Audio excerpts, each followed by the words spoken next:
Hey guys, tower God की इस नई एक्सप्लेनेशन वीडियो में आपका स्वागत है। तो लास्ट वीडियो में आपने देखा था कैसे क्राका और बैम ने क्या कन्विंस कर लिया था कि वो डूम को चैलेंज करे और चीजों को सॉर्ट आउट करने की कोशिश करे बिना किसी फाइट के। जहाँ एक तरह में यामा का एक अलग ही नेचर देखने को मिला, जहाँ अपने लोग को बचाने के लिए वो घुटने तक पे बैठ गया। वही दूसरी तरफ हमने गार्डो का नेचर देखा, जब उसने अपने एक हाई रैंकर्स को हारते हुए देखा से एक क्लियर कैंडिडेट के सामने, तो उसने खुद फाइट को ऑफर कर दिया था। तो वीडियो में आगे देखने से पहले चैनल को सब्सक्राइब कर ले और वीडियो में आगे बने रहे।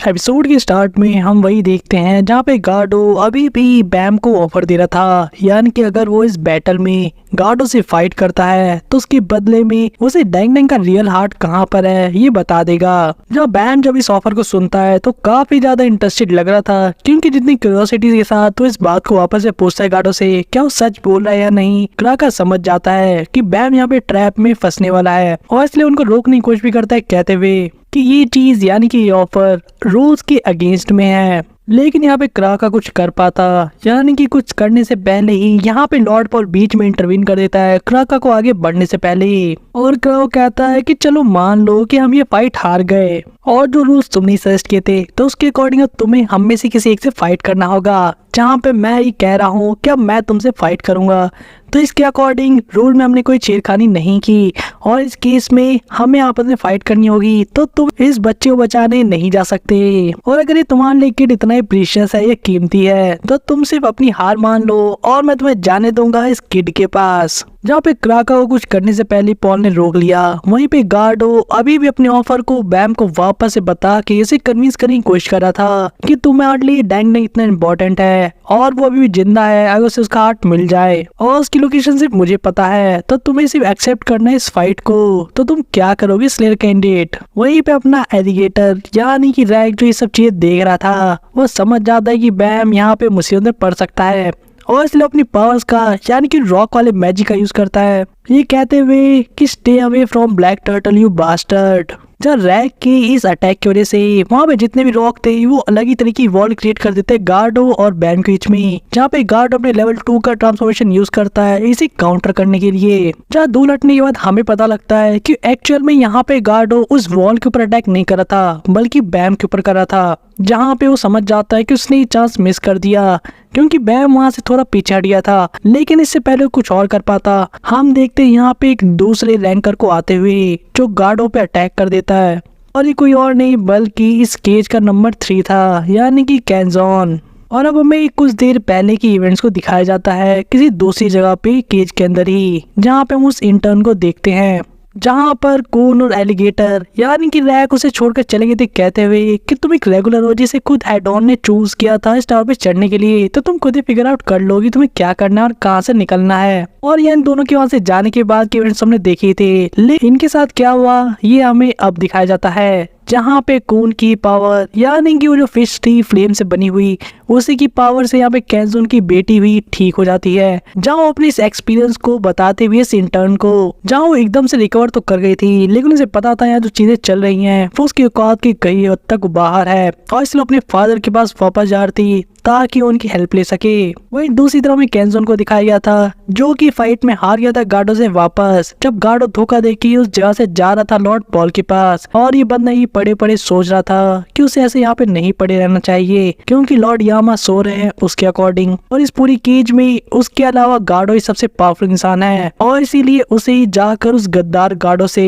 अपनी केज यानी कि साम्राज्य की रक्षा करनी होगी, जिसका दायित्व उसे खुद यामा ने दिया था। लेकिन वही दूसरी तरफ उसे 3 AM वाले थॉट्स भी आ रहे थे, यानी कि अपने जीवन के डिसीजंस को लेके सोच रहा था तो उसने आज तक क्या किया, यानी कैसे जलन के मारे उसने डैंग डैंग को छुपा रखा था, और जब यामा को याद पता लगेगी तो क्या उसे माफ करेगा या नहीं, और अगर वो उठ के यहाँ से चला भी जाता है गार्डो का पीछा करने तो क्या उसे हरा पाएगा, क्योंकि आज तक तो ऐसा पॉसिबल नहीं हुआ चाहे वो कितना भी जोर लगा ले। और इतना ही नहीं, यामा की तरफ से जो तारीफें मिलती थी उसके उस सुंदर पंखों को लेकर उसे भी गार्डो कुतर के गया है। वही दूसरी तरफ इस मोमेंट पे जो कैन होंग थी यानी कैंजोन की बेटी, काफी तेज से उसी तरफ बढ़ रही थी, क्योंकि उसकी पॉकेट बॉल से उसे उसकी लोकेशन का पता लग गया था। वही दूसरी तरफ उसके पीछे पीछे जो इंटरआर थी वो उतनी फास्ट नहीं ट्रेवल कर पा रही थी, जिसकी वजह से थोड़ा सा इरिटेट भी हो रही थी और सेम टाइम से समझ में नहीं आ रहा था कि भला वो इस पर्सन को फॉलो क्यों कर रही है, क्या से गिल्टी फील हो रहा है या उसका दिमाग खराब हो गया टोटली। और जहाँ दोनों तरफ चीज चल रही थी, यहाँ पे केन होंग अपने फादर के पास पहुंच जाती है,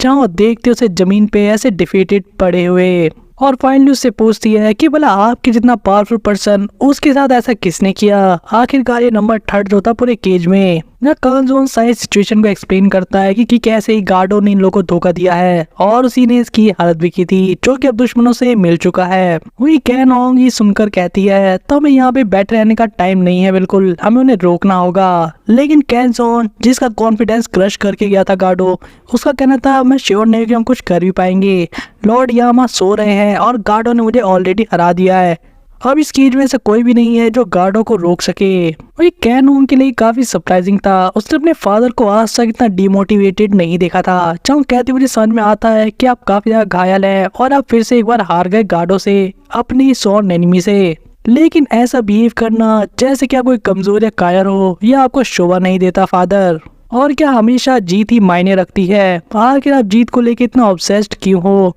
मैंने आपको देखा है हजारों बार ट्राई करते हुए सिर्फ एक बार जीतने की चांस के लिए, चाहे उन हजारों बार आपको पता होगा कि जीतने की कोई भी उम्मीद नहीं है, फिर भी और उसके बावजूद भी हारने के बाद चाहे लोग आपको कितना लूजर कहे, मैं हमेशा आपको लेकर गर्व करूंगी, क्योंकि चीज मैंने आपसे सीखी है कि कुछ युद्ध ऐसे होते हैं जहाँ पे हार तय होने के बाद भी लड़ने में ही उसकी रियल वैल्यू छुपी होती है और इसीलिए मैं आपको रिस्पेक्ट करती हूँ। ना केन जोन जब इस तरह की बातें सुनता है अपनी बेटी मुँह से तो उसे वापस से कुछ कॉन्फिडेंस मिलता है और फाइनली काफी मुश्किल से जमीन से उठता है कहते हुए कि मैंने एक योद्धा होके जस्ट अभी अपनी नाकें कटा दी थी, और इसलिए वो फाइट के लिए जाने के लिए रेडी होने लगता है। तो यहाँ पे इंटर्न उन लोगों को कहती है कि अगर इस तरह से वहां गए तो हमें जाने में काफी लेट होगा और ऊपर से वहां तक पहुंचते पहुंचते तुम्हारे फादर कोलैप्स कर जाएंगे, और चाहे तुम कैनी लोग कितने पावरफुल क्यों ना हो, लेकिन तुम्हें थोड़ा रेशनली सोचना चाहिए, यानी कि दिमाग लगा के लॉजिकली। जब केन होंग ये बात सुन के उससे एग्री करती है कहीं ना कहीं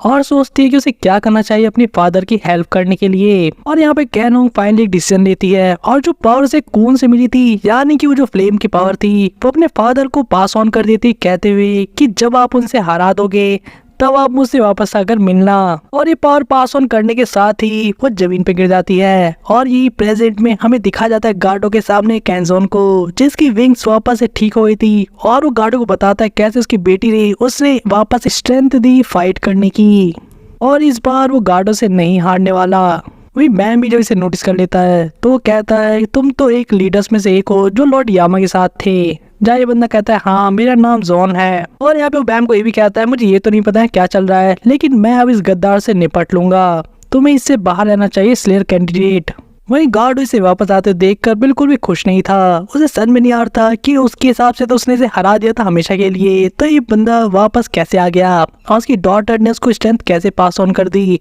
आखिर ये भी ठीक उसी तरह होगा जैसा कि वो डीची के साथ हुआ था, यानी कि उस गार्ड के साथ जिसको कोने ठीक कर दिया था थोड़ी देर पहले इस जगह के एरिया के बाहर। लेकिन एक बात तो गार्डो भी जानता था, जो कहता है कि चाहे तुम कितना भी मेहनत कर लो और कितनी कोशिश कर लो, तुम अपनी फेट के अगेंस्ट नहीं जा सकते, यानी कि तुम मुझे कभी नहीं हरा सकते। लेकिन काजुन पहली बार इतना कॉन्फिडेंट था जहाँ कहता है कि नहीं मैं तुम्हें हराऊंगा, और वो भी यहीं पे पहली और आखिरी बार। जब दोनों की बैटल भी स्टार्ट हो जाती है, हम पीछे से देखते रैक को आते हुए, जो कि बैन से पूछता है कि ब्लैक टर्टल तुम ठीक हो या नहीं। वही रैक को ऐसा आता देखकर बैन भी थोड़ा खुश हो जाता है। वहीं पे रैक कहता है कि ऐसे तो मैं तुम्हारे बहुत ज्यादा चिंतित नहीं हो, लेकिन सीरियसली तुम ठीक तो हो ना, हमें यहाँ से जल्दी निकल लेना चाहिए क्योंकि हम सिर्फ क्राका के रास्ते में आने वाले हैं जो फाइट होगी। तो इन दोनों को ऐसे निकलते हुए देखकर डूम इन दोनों को रोक देता है कहते हुए कि स्लेयर कैंडिडेट मेरी बात ध्यान से सुनो। जब रैक का रिएक्शन तो ऐसा था पपी टर्टल अब तुम क्या कहना चाह रहे हो भला। जब बैम तो ये पूछ लेता डाइट क्या तुम भी अब मुझसे फाइट करना चाहते हो, लेकिन डूम सीरियसली सीधे आंसर देता है क्या तुम्हें सच में लगता है कि मैं इन जैसे लोग इतना पैथेटिक हो जो कि रूस को तोड़ने इतना करप्ट रहूंगा। लेकिन चाहे जो भी हो तुमने मुझे अपने आप में बहुत ज्यादा इंटरेस्टेड तो कर ही दिया है, और इसलिए मैं तुमसे ये पूछ रहा हूँ क्या तुम कैन पीपल को ज्वाइन करना चाहोगे। जब बैम को समझ में नहीं आता कि भला डूम किस बारे में बात कर रहा है, वही डूम एक्सप्लेन करता है कि तुम चाहो तो कैनिंग पर्सन बन सकते हो और मेरे लिए काम कर सकते हो। वो इतना ही नहीं, मैं तुम्हें पहले के साथ ही एग्जीक्यूटिव बना दूंगा, यानी कि सबसे टॉप लेवल का बंदा। और डूम यहीं पे नहीं रुकता, वो ये भी ऑफर करता है कि मैं तुम्हें यामा की पोजीशन भी दे दूंगा। और डूम की जेनरस ऑफर यहीं खत्म नहीं होते, वो फाइनली ये भी कहता है कि तुम्हें मेरी तरफ से अभय दान होगा, यार कि तुम्हें कहीं मेरी तरफ से डरने की कोई जरूरत नहीं होगी, मैं तुमसे कहीं फाइट नहीं करूंगा। और अगर तुम ये ऑफर एक्सेप्ट कर लेते हो तो मैं तुम्हें कैनन की वो ग्रेटेस्ट पावर दूंगा जो पॉसिबली किसी के पास हो सकती है या किसी ने इमेजिन भी की होगी। और तुम्हारी कैपेबिलिटीज देख के मैं श्योर हूँ कि तुम्हारे जैसे कैन पर्सन की इनक्रेडिबल एबिलिटीज किसी के पास नहीं होगी आज तक इस टावर में। तो क्या सोचते हो तुम इस बारे में स्लेयर कैंडिडेट? ऐसा ऑफर तुम्हें लाइफ में दोबारा नहीं मिलेगा। वहीं पे अब सीन शिफ्ट हो जाता है और हमें एनवॉय की रेजिडेंस को दिखाया जाता है, जहाँ यामा अपने घुटनों पर बैठ गया था इसके सामने ताकि वो अपने लोगों को बचा सके। और यहाँ उसे पास्ट की या ऐसा कि अपने चाइल्डहुड की कुछ बातें याद आ रही थी, जहाँ पे डूम उन्हें कैसे बताया करता था कि इस टावर में सबसे जरूरी उनके लिए सिर्फ यही दोनों हैं, यानी कि यामा और पॉल। और ये तीनों भाई हैं, एक क्लैन है या ऐसा का एक ट्राइब है। और चाहे कुछ भी हो जाए आने वाले जीवन में, ये चीज ये फैक्ट कभी नहीं बदलेगा कि तीनों एक है। साथ ही यामा को वो टाइम भी याद आता है बचपन का जब डूम ने पहली बार कुछ बनाया था, जहाँ वो काफी एक्साइटेड था यामा को और पॉल को चीज दिखाने के लिए। और हमें पता लगता है ये एक कैनिन पर्सन था जो डूम ने अपनी पावर से पहली बार बनाया था। और डूम ने बताया था कि कैनिन पर्सन इनकी कैसे हेल्प करे आगे से। और फिर कुछ समय बाद ये दोनों आपस में लड़ पड़े थे, यानी कि यामा और डूम, इस बात को लेके कि डूम ने इस कैनिन पर्सन को क्यों मार दिया। जब यामा को बात बिल्कुल पसंद नहीं आई थी, वही डूम का मानना था कि भला इन्हें अब इसकी क्या जरूरत है, उनके पास अब और भी ज्यादा यूजफुल कैनिन पर्सन है जो से ज्यादा स्ट्रॉन्ग और काम के हैं। और डूम को ये बिल्कुल समझ में नहीं आ रहा था कि भला यामा इस वीक कैनिन पर्सन को कैसे पसंद कर सकता है। और डूम तो उसका मजाक भी उड़ाते कह के कि तुम बहुत ही ज्यादा सेंसिटिव हो यामा। और उस टाइम चाइल्डहुड में यामा को पहली बार रियलाइज हुआ था कि डूम का पर्सपेक्टिव क्या है बाकी लोगों को लेकर, जहाँ पे डूम का मानना था कि सिर्फ यही तीनों भाई हैं जो कि रियल कैनिन है इस पूरे वर्ल्ड में, और इनके अलावा बाकी सभी कैनिन डिस्पोजेबल है, यानी कि यूज एंड थ्रो, जिनको कभी भी रिप्लेस किया जा सकता है। और प्रेजेंट में भी यामा इन्हीं सब बातों को याद कर रहा था, जहाँ से अपने पे शर्म आ रही थी एक तरीके से क्यों इन डिस्पोजेबल आइटम्स को लेके, जो कि उसका बड़ा भाई डूम मानता था, इन्हें बताता था ये लिए क्या कर रहा है आज के समय में। वहीं दूसरी तरफ में जॉर्डन को भी दिखाया जाता है जो कि स्लेयर कैंडिडेट के पीछे जाने की कोशिश कर रहा था, यानी कि बैम को फॉलो करने की। लेकिन जब उसका ध्यान एक अजीब सी चीज पे पड़ता है जो कि केज के काफी ऊपर एयर में थी, लेकिन काफी छोटी। जब अपने ट्रांसफॉर्मेशन वाले स्नाइपर का भी यूज करता है, लेकिन फिर भी उस चीज को सही से नहीं देख पाता कि एक्चुअल में वो चीज क्या है। और यहाँ पे वो फाइनली बताता है सिविश और हासो को उनको कांटेक्ट करके, जो कि इस समय पे रियल मोन की रेजिडेंस पे थे केज के ऊपर ही, जहाँ जॉर्डन का मानना था कि हो सकता है ये कोई एनिमी का वेपन हो, और इसीलिए वो इनको इस चीज में देखने के लिए कह रहा था। जहाँ पे सिविश को कहता ठीक है हम ट्राई करते हैं, लेकिन इसी केस में उन्हें हेल्प चाहिए थी वापस से रियल मोन की, जो की डर के मारे चादर में छुपी हुई थी और कहती I am sorry Lord Doom, अगर आप चाहो तो मैं जेल में चली जाऊंगी, लेकिन मुझे बस वाईफाई यूज करने देना। और इस बार शिवशु को पता था कि वापस इस बंदे को मनाना काफी मुश्किल है, तो वो झूठ बोल देता है कि एंडोर्सी ने कहा है अगर तुम हमारी हेल्प करते हो तो कोई भी गाना गाने के लिए रेडी है, जो भी तुम चाहो। जब पास में करे हासु का रिएक्शन कुछ ऐसा था, ये बोलो उसने कब कहा, और वैसे उसे गाना तो आता ही नहीं है। जब ल्यून मोन तो ये बात सुन के एकदम से एक्साइटेड हो जाती है। और उसके अगले पल हम देखते हैं जॉर्डन को रियल मोन से बात करते हुए, जहाँ पे रियल बताती है कि वो बिल्कुल सही था, उसने जब चेक किया इस फ्लाइंग ऑब्जेक्ट को तो सही में काफी ज्यादा खतरनाक चीज है, ये ऐसे का एक कंडेंस्ड मैसिव बॉम्ब है। और यहाँ पे फाइनली एक प्लान बनाते हैं कि क्योंकि वो एयर में काफी ऊपर है तो उसको वहीं पे डेटोनेट कर देंगे। और ऐसा करने के लिए जो ऑब्जर्वर यूज होगा वो रियल का होगा, और स्कोप यहाँ पे जॉर्डन यूज करेगा। और साथ ही उसे ये भी कहती है कि तुम बेटर इसको मिस मत करना, वरना बहुत सारे लोग मारे जाने वाले हैं। जब जॉर्डन भी फुल कॉन्फिडेंस में था और कहता है तुम्हें पता है ना, अगर मेरा स्कोप एक बार की चीज को देख लेता है तो फिर मैं मिस नहीं करता। जिसके अगली बार हम देखते एक शॉट को ब्लास्ट करते हुए उस बॉम्ब को। और ऐसा होते के साथ ही म्यूल और यामा दोनों चीज को नोटिस कर लेते हैं। जब म्यूल सोच रहा था कि एकदम से क्या हुआ, बोला न्यूक ऐसे कैसे फट गया, हम यहाँ पे यामा को बोलते सुनते हैं कि क्या कुछ गलत हुआ क्या, जहाँ उसे जवाब मिलता है नहीं, ये बस उस चीज की आवाज थी, उस ब्लास्ट की जिसको मैंने अभी थोड़ी देर पहले उड़ाया है केज के ऊपर एक उड़ती हुई चीज को, और आपको टेंशन लेने की कोई जरूरत नहीं है। जब यामा एक कंफर्मेशन मिलने के साथ ही कहता है अगर ऐसा है तो बहुत अच्छी, तुमने बढ़िया काम किया, वेल डन। जब हम समझ पाते कि यामा की पॉकेट बॉल से ये बात बताने वाला कोई और नहीं बल्कि जॉर्डन था, और वो इस सारी को सुनकर तो बहुत खुश था। चाहूँ पूछता भी है क्या आपने पहली बार भी तारीफ की है क्या,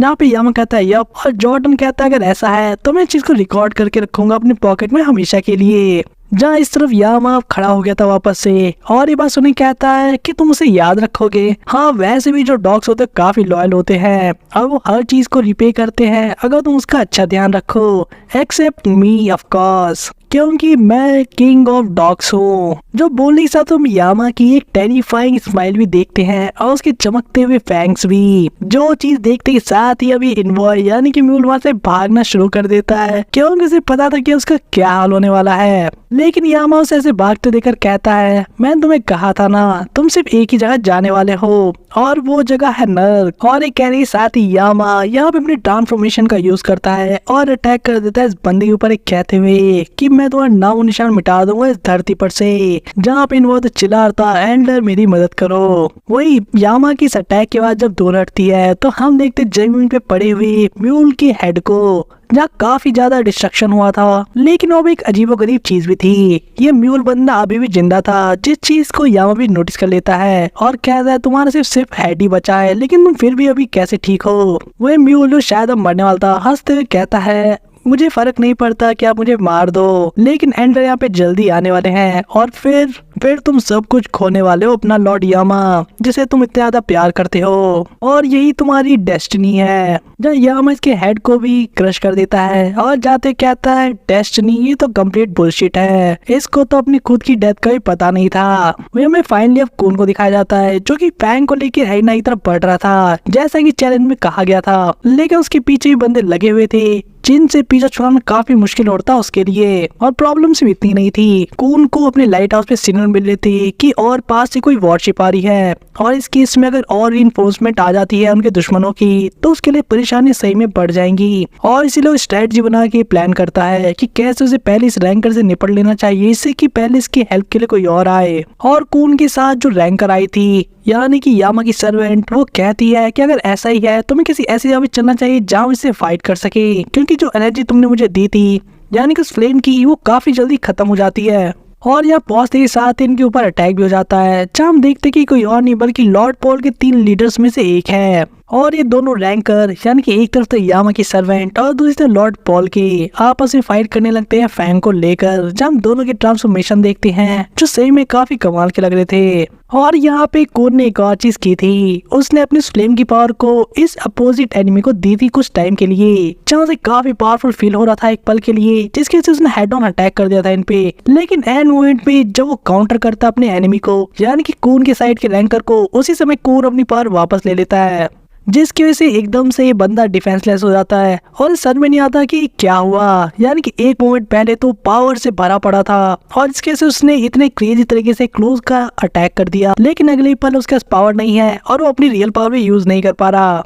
और इसका रिजल्ट हमें अगले पैन में देखने को मिलता है, यानी कि जो कून की टीम थी इस फाइट को तो जीत गई थी। जहाँ कून कॉम्प्लीमेंट भी करता है इस रैंकर को, ये कहते हुए कि तुमने बहुत अच्छा काम किया, लेकिन चीजें इतनी भी सिंपल नहीं है कि आप पावर को ऐसे अब्यूज कर लो, जिसका नेगेटिव इम्पैक्ट हमें कून की बॉडी पे भी दिखता है, जिसे ऐसा लगता है कि इसकी बॉडी में काफी स्ट्रेन पड़ रहा हो। जहाँ ऐसे देखकर रैंकर परेशान हो जाती है, लेकिन कून बहाना बनाते कहता है कि मैं ठीक हूँ, बस मेरी बॉडी टेम्परेचर थोड़ी सी ज्यादा हो गई है, मैंने शायद ज्यादा पावर यूज कर ली थी। जिस रैंकर का मानना था कि कून को थोड़ा रेस्ट करना चाहिए, लेकिन कून के अकॉर्डिंग वो लोग अभी बैटल के मिडिल में है, तो ऐसा करना तो पॉसिबल ही नहीं है। और यहाँ पे हमें कून के माइंड के अंदर भी कुछ चीजें दिखाई जाती है, जहाँ उसे समझ में आ रहा था कि उसका जो स्पेशल आइस चिंचू है वही उसे बचा रखा अभी तक इस फ्लेम को उसे पूरी तरह से अंदर से कंज्यूम करने से। जहाँ पे हम इस फ्लेम की आवाज को भी सुनते हैं, यानी कि स्वीट फिश को, जो कि कून को कह रही थी कि मैं देख रहा हूँ तुम मेरी पावर को बहुत अच्छे से एंजॉय कर रहे हो। और स्वीट फिश का यहाँ पे मानना था कि तुम मेरी फ्लेम का यूज करके यहाँ वहाँ सभी को बांट रहे हो। तुम्हें सही में बहुत ही अच्छा फील हो रहा हो अपने बारे में, जैसे कि तुम बहुत बड़ी बिग डील हो और तुम भी उस सुअर से अलग नहीं हो। अगर आपको याद हो तो सीजन 7 के स्टार्ट में वोनियन की पावर एक पिग के पास थी और यहाँ पे स्वीट फिश उसी के बारे में बात कर रही है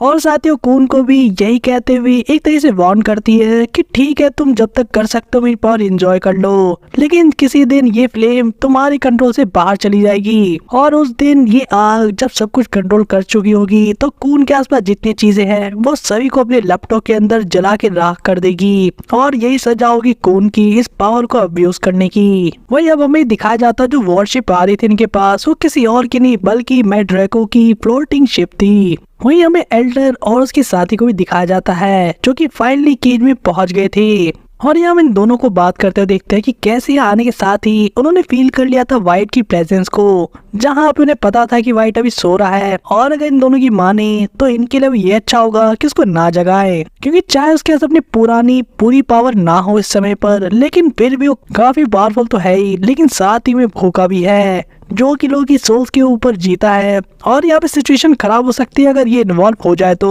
और इस समय इनकी टॉप प्रायोरिटी ये है कि वो यामा को कैच करे और स्लेयर कैंडिडेट को भी किसी तरीके से अपने कंट्रोल में ले, क्योंकि उनके लिए यही इस समय पे सबसे ज्यादा मैटर भी करता है। और इसीलिए एल्डर आप पूछते हैं कि वाला स्लेयर कैंडिडेट कहाँ पे है, मुझे स्कैन करके बताओ, लेकिन यहाँ पे लड़की से बताती है कि कैसे जो इन्वॉय है यानी कि इनका रिप्रेजेंटेटिव वो अभी अवेलेबल नहीं है, तो इसीलिए अब इसको खुद ही जाना पड़ेगा स्लेयर कैंडिडेट को ढूंढने के लिए। लेकिन तभी इस लड़की के सर पे इतना ज्यादा जोर पड़ता है कि पैरों पे बैठ जाती है, जहाँ पे एल्डर पूछते तुम्हें क्या हुआ, लेकिन ये लड़की समझ गई थी कि हो ना हो इस कैंडिडेट की वजह से होगा, क्योंकि उसको अपने माइंड से ट्रैक करने की कोशिश करी थी, लेकिन उसने फाइनली उसकी लोकेशन को ढूंढ लिया था जहाँ पे उसे देख पा रही थी और बताती है कि कैसे वो कुछ कैनियन पीपल के साथ में है। लेकिन ये गाइड यहाँ पे एक और बात बताती है कि उसे काफी बुरी फीलिंग आ रही है इस बात को लेके, वो टोटली श्योर तो नहीं है, लेकिन ये लड़का एक ऐसे पाथ को फॉलो कर रहा है जिसको ये भी ट्रेस नहीं कर सकती और इसकी इंस्टिंक्ट कह रही है कि वो जल्दी से इसे खत्म कर दे, यानी कि बैम को मार दे। और इसलिए वो केलेरम को यानी कि एल्डर को कहते हैं कि मैं जल्दी करनी चाहिए,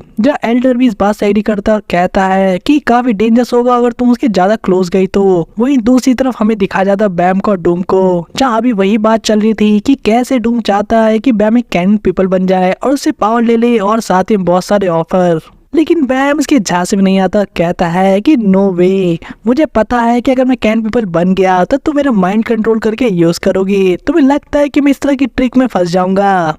जब डूम इस बात सुन के पहले तो हंसता है, लेकिन साथ ही वो एकदम से अटैक कर देता है, जहाँ पे उसके फर काफी ज्यादा बढ़ गए थे और आसपास से यहाँ पे बैम को घेरने लगते हैं। जब बैम को समझ नहीं आता क्या हो रहा है, लेकिन डूम कहता है तुम्हें पता है मैं पहले फक का एक स्लेयर कैसे बना था, और यहाँ पे वो हंसते रिवील करता है कि उसे किसी परमिशन की जरूरत नहीं है किसी कैनियन पीपल में टर्न करने में, बल्कि वो किसी भी ऐसे पर्सन को जिसका सेंसु रेजिस्टेंस काफी वीक है उसको कभी भी अपनी मर्जी से कैनियन पीपल में बदल सकता है। जहाँ यही सीन जो बैम के साथ करना चाहता था, क्योंकि उसके अकॉर्डिंग इसमें ज्यादा टाइम नहीं लगने वाला और वो बैम को एक ग्रेट कैनियन वॉरियर बना के रहेगा। वही रैग जो कि पास में खड़ा था जाके ब्लैक टर्टल को नहीं बचा पाता और हम बैम को देखते हैं पूरी तरीके से इस जंजाल में फंसते हुए, जहाँ पे वो चिल्ला रहा था, लेकिन अगले ही पल उसके चारों तरफ अंधेरा हो गया था, जहाँ उसे कवर कर लिया गया था पूरी तरीके से इस फर के थ्रू। क्रैक अब इस चीज को नोटिस कर लेता है और उसे बचाने जाने की कोशिश करता है, लेकिन पॉल वापस से अपना पावर अप करके उसे रोक लेता है, कहते हुए कि तुम क्या सोच रहे हो उधर जाने की। जहाँ पॉल भी इन चीजों को देख तो रहा ही था, उसका मानना था कि डोम को सही में ये बच्चा बहुत ज्यादा इम्प्रेसिव लगा होगा,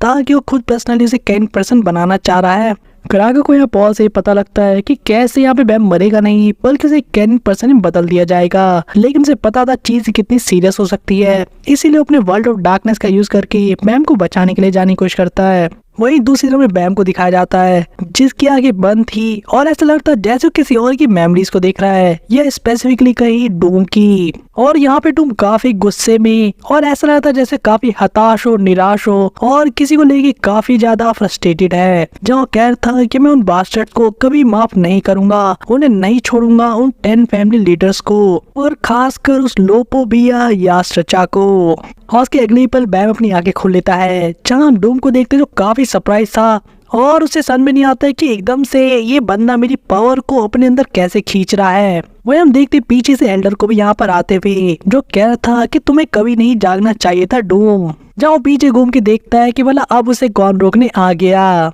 वो इन दूसरी तरफ केल हेलो में से कहता है तुम जो भी कर रहे हो उसे इसी मोमेंट में बंद कर दो। और वही डूम फाइनली पहचान जाता है इसकी शक्ल देख के और चिल्लाते कहता है तो तुम हो केल हेलो। बोला एक एल्डर फक यहाँ पे क्या कर रहा है। जब क्राका के कान में काफी तेज थे और जैसे वो एल्डर वर्ड सुनता है उसके कान खड़े हो जाते हैं और समझ जाता है कि फक का यहाँ पे इतना तगड़ा इन्वॉल्वमेंट कैसे हो सकता है। वही जो एल्डर था वो डूम को समझा रहा था कि चिट चैट का कोई टाइम नहीं है, तुम जो कर रहे हो उसे बंद करो। वही डूम का कहना था कि वो काफी क्लोज है इस प्रोसेस को खत्म करने में, यानी कि बैम को एक कैनिन बनाने में। जब बैम को हम नीचे गिरते हुए देखते हैं जिसे लैक फाइनली जमीन पे गिरने से पहले बचा लेता है किसी तरीके से, और क्राका भी फाइनली यहाँ पर पहुंच जाता है। जो काफी परेशान था और पूछता है क्या बैम ठीक है, जिसपे लैक का कहना था कि लगता तो ऐसा ही है क्योंकि सांस तो ले रहा है।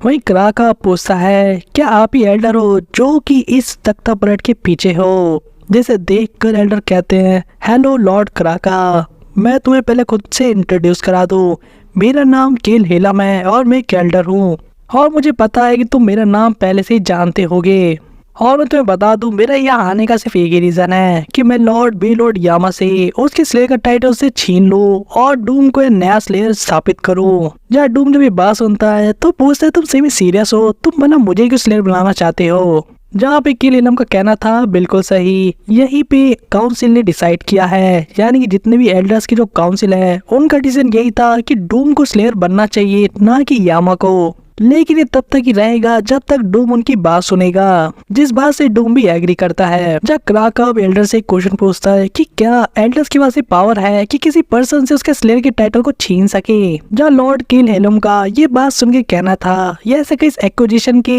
बावजूद उन्होंने कहा कि ये वर्ड काफी स्ट्रॉन्ग है जो तुमने यूज क्या मार लिए। हम तो सिर्फ इतना करते हैं और जज करते कि कोई पर्सन योग्य है या नहीं स्लेयर बनने की, और हमने यही पाया कि लॉर्ड यामा में वो क्वालिटीज नहीं है जो कि एक स्लेयर में होनी चाहिए, क्योंकि यामा सिर्फ इस बारे में चिंता करता है कि कैसे उसके कैन पीपल सरवाइव कर सके। उसके अंदर उस सेंस ऑफ ड्यूटी नहीं है जो कि एक स्लेयर के अंदर होनी चाहिए। उसके जो सबऑर्डिनेट्स हैं यानी उसके आदमी वही उसका सारा काम करते हैं। और तुम किसी पर्सपेक्टिव से या किसी मेजर से देखो तो लॉर्ड डूम भी सबसे ज्यादा बेटर कैंडिडेट है स्लेयर के लिए यामा की कंपैरिजन में। जब तभी सभी लोग शॉक हो जाते हैं जब पीछे से किसी की आवाज आती है कि क्या बकवास चल रहा है मेरे बारे में, और हम देखते ये बात किसी और ने नहीं बल्कि खुद बेलॉर्ड यामा ने कही थी, जो कि फाइनली यहाँ पहुंच गया था। जब क्राका से नोटिस कर लेता है वहीं पे यामा को हम देखते कहते हुए लोग कैसे हो गद्दार, और बोला मेरी साम्राज्य में यानी कि केज में तुम क्या करने की सोच रहे हो। वही यामा एल्डर को भी जवाब दे देता है कि अगर तुम मुझसे कुछ लेना चाहते हो, चाहे मेरा स्लेयर टाइटल हो या फिर एक राय का दाना भी, और उसके लिए तुम्हें मुझसे फाइट करनी होगी और मुझसे छीनना पड़ेगा मेरे आखिरी दम तक लड़ने के बाद। और यामा का ये चैलेंज सही में काफी सीरियस था उसकी तरफ से। तो जहाँ पे इसी के साथ ही हम आज के एक्सप्लेनेशन वीडियो को भी यहीं पे ओवर करते हैं। वीडियो तो ओवर हो गई लेकिन इंटरेस्टिंग पॉइंट्स अभी खत्म नहीं हुए हैं। जहाँ पे अगर आपने नोटिस किया हो तो बैम ने एक झलक में डूम की मेमोरीज में किसी लोपोविया यास्ट्रा के नाम के बारे में सुना था, जहाँ डूम इस पर्सन और 10 फैमिली मेंबर्स को लेकर काफी गुस्से में था और उनसे बदला भी लेना चाहता था किसी चीज को लेकर। तो आखिर ये चक्कर क्या है, और अगर वैसे भी सोचा जाए तो मैं डूम और उसके इन दोनों भाइयों यानी यामा और पॉल के बारे में कि आखिर कहाँ से आए इनके बारे में ज्यादा कुछ पता नहीं है। यामा ने भी सिर्फ यही कहा था कि जब से उसको याद है तो ये तीनों भाई साथ रहते थे, ना ही ये कहाँ पैदा हुए, उनके पेरेंट्स कौन है या इनका एग्जिस्टेंस कैसे आया इस टावर के अंदर, इसके बारे में इन्हें भी कोई आइडिया नहीं है। शायद डूम इनसे कुछ छुपा रहा है जो हमें फ्यूचर में देखने को मिलेगा, और वो आपको जानने के लिए करना पड़ेगा चैनल को सब्सक्राइब और साथ ही बेल आइकन को ऑन, ताकि आपको नोटिफिकेशन मिल सके टाइम पर। तो वीडियो में आगे अभी तक बने हुए हैं तो मेक श्योर कि वीडियो को लाइक करें और वीडियो को ज्यादा शेयर करें अपने फ्रेंड्स के बीच में। तो मिलते हैं आपसे नेक्स्ट वीडियो में।